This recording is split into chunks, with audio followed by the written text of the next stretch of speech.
As always, this detailed review is brought to you by BrainyBuyer.com. Shop smarter, be a brainy buyer. So I'm looking at these two grills, the Char-Broil Classic 2-burner and the Weber Spirit E-210. Both propane, both 2-burner. But there are some differences, right? Definitely.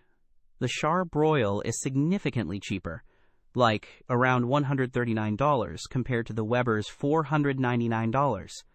That's a big jump. Yeah, price is a huge factor. But what are we getting for that extra money with the Weber? Well, the Weber has a larger total cooking area, 450 square inches versus Char-Broil's 280. So more space for burgers and dogs. And the Weber also has a warming rack, which the Char-Broil lacks.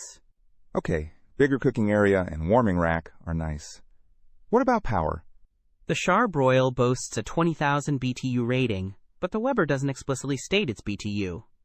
However, it does say it has a heating power of 7,744.5 watts, which is about 26,400 BTUs, so more powerful.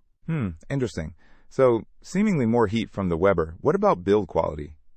I've heard Weber is generally better. That's the general consensus. The Weber has porcelain-enameled, cast-iron cooking grates and a heavier-duty lid and cookbox, which should last longer.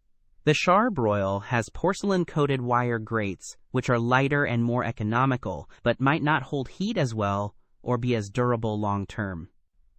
Okay, so better materials on the Weber. What about extras? The Char-Broil has a side burner, which is handy for sauces or sides. The Weber doesn't. Also, the Char-Broil side shelf and side burner are compatible with GearTrax accessories. Weber does have tool hooks for grill tools. Okay, so side burner and GearTrax for Char-Broil, more cooking space and better build for Weber. What about size? The Weber is slightly larger overall, but the Char-Broil is heavier at 37.5 pounds compared to Weber's 20. That's odd. I would expect the Weber to be heavier with the better materials. But overall, it sounds like the Weber is the better grill, if you're willing to spend the extra money. Exactly. The Char-Broil is a good budget option. The Weber is an investment in something that will probably last longer and perform better.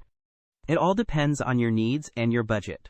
Don't miss out on our next in-depth review to help you make smarter purchasing decisions. Hit that subscribe button and the notification bell so you're always in the know.